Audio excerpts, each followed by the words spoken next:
I don't know what to do with myself. Should I eat something? Watch a movie? Read a book?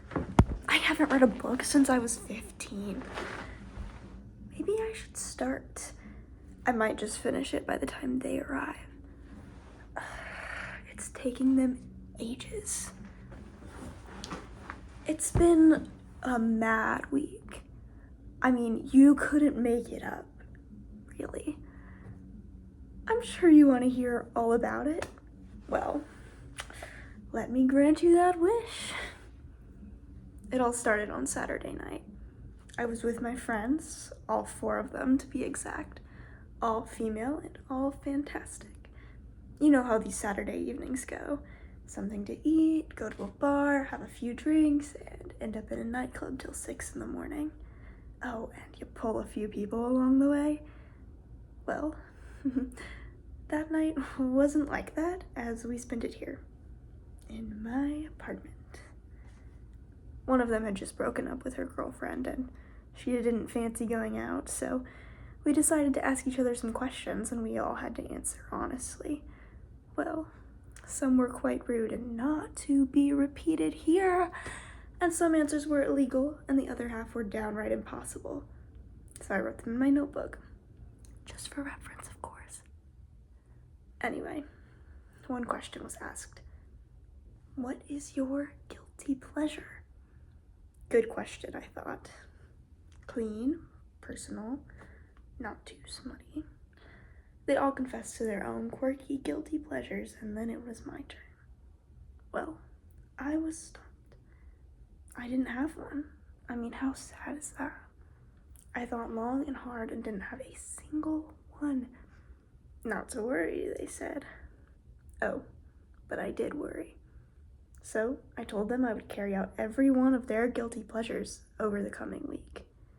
Well, they were all surprised and excited to see if I would do it or not. Obviously, I had to vlog it for them, and I did just that. I mean, I might find one that becomes my own, with any luck. Are you ready? Guilty pleasure number 1. Don't get dressed and stay in bed all day on a Saturday. You know, chillaxing, hair made, no makeup, not doing a single thing all day. Well, that's what I intended, but around midday I saw a commotion on the street. I looked out the window and a guy was shouting that his friend was choking. As I knew the Heinrich maneuver, and well, I had the opportunity to save a human life, I rushed downstairs and did just that. And when a bit of meat pastry flew out of the choking man's mouth, it hit a dog on his head, and he ate it. I swear. The small crowd started clapping. Not sure if it was at me or the dog. Anyway, the guy after the ordeal was so grateful, and his friend, the one who was shouting for help, I could not stop staring at. He was gorgeous. Well, gorgeous to me. So I just stood there posing and trying to look cool, and then I realized I was in my skanky PJs. No makeup, and my hair looked like I'd been electrocuted. Boy, did I run inside and lock the door. I went to bed feeling completely mortified, but a hero. Okay, guilty pleasure number 2, singing like a strangled cat in the car with the windows down. So Monday morning, I got in my car to go to work.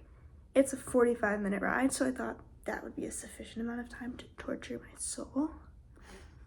I sang a few songs, driving along a few stairs, but who cares? Then I saw what was coming next on my playlist. A Celine Dion song. Oh shit. I had to do it. I had promised after all. And so I did. But just as I was about to get to the chorus, the traffic lights turned red. And so did I. But I had to carry on. Then I slowly looked to my left, and in the car sitting next to me with his window down and smiling was the gorgeous guy from the day before. Oh my god. I wanted to die. I stopped singing.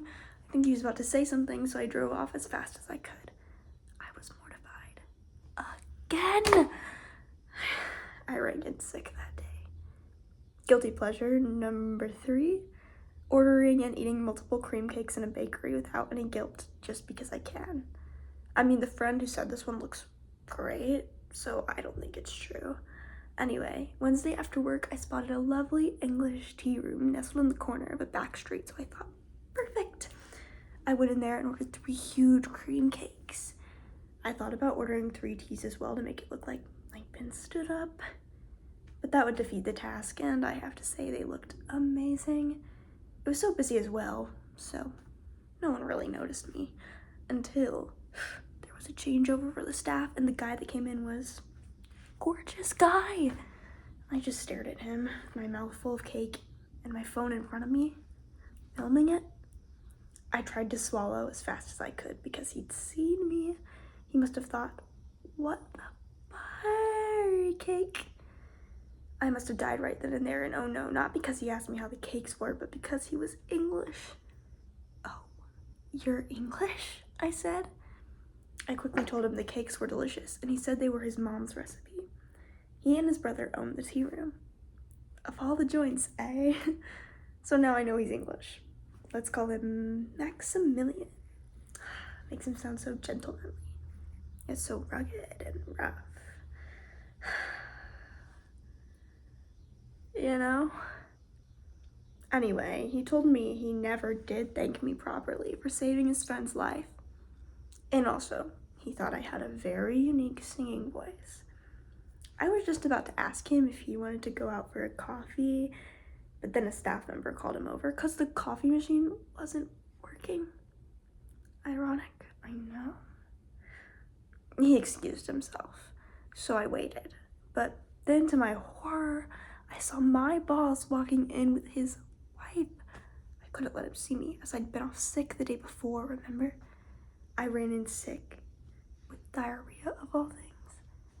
And I didn't want my boss to think that I gorged on cakes all day, so I snuck out before he could see me. I got in the car. 10 minutes later, I thought, shit, I forgot to pay. Oh well, an excuse to go back. Woohoo! Guilty pleasure number 4. And the last one, thankfully. Stalking people you fancy on the socials. Ooh, this one I like. But I have to do it in public. So on Friday, I went to a coffee shop to stalk Maximilian on social media. I chose a coffee shop out of town. It took me over an hour to get there, so the last thing I wanted to do was bump into him. So I started checking on Google for info about the tea room, and luckily they had a website. A little history of how it got started, a few photos, normal stuff. Bingo. His name is Jack Forrester. I then looked on Facebook, Instagram, TikTok, YouTube, LinkedIn, Snapchat, Twitter, Pinterest, Reddit, and you know what I found? Nothing. Absolutely nothing. It's like he didn't exist. Then a voice over my shoulder said, if you're trying to find Jack on social media, you'll be there forever. He doesn't use them. Oh, shit.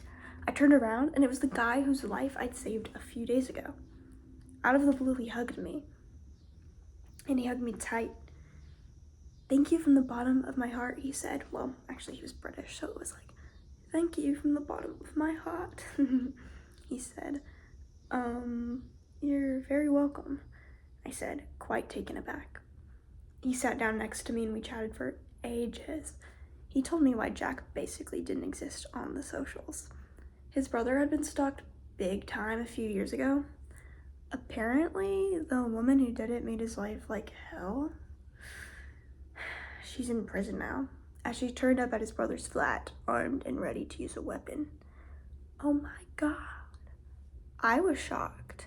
Poor guy. I mean, it's amazing what other people are going through, and you really don't have a clue. I had to tell his friend what I was actually doing.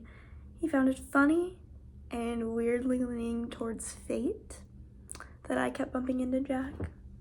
I went home feeling very reflective that evening. I didn't log anything, didn't even turn my devices on. Went to bed early, thinking I still had to pay the cake bill. So, yesterday I went back to the cake shop and paid the bill. He was there with his brother and mom. Apparently his friend had told him about the guilty pleasures task, and we laughed about it. He's a lovely guy. very sincere, but very cautious, as expected. His family seem really close, which is great. Oh, and we're going out tomorrow evening on a date. No pressure, but he's been trying to ask me out since he saw me in my PJs last Sunday. But I seem to disappear every time. He must have seen something he liked. Well, my friends should be here soon. I should tell them I've got no vlogs to show them, as I've deleted everything. I hope they won't be too disappointed, as I've got my own guilty pleasure now, inspired by them. I'm gonna start having one day where I stay in bed, eat cream cakes, and sing like a strangled cat. Hopefully one day Jack will join me. God, I've just thought, he still doesn't know my name.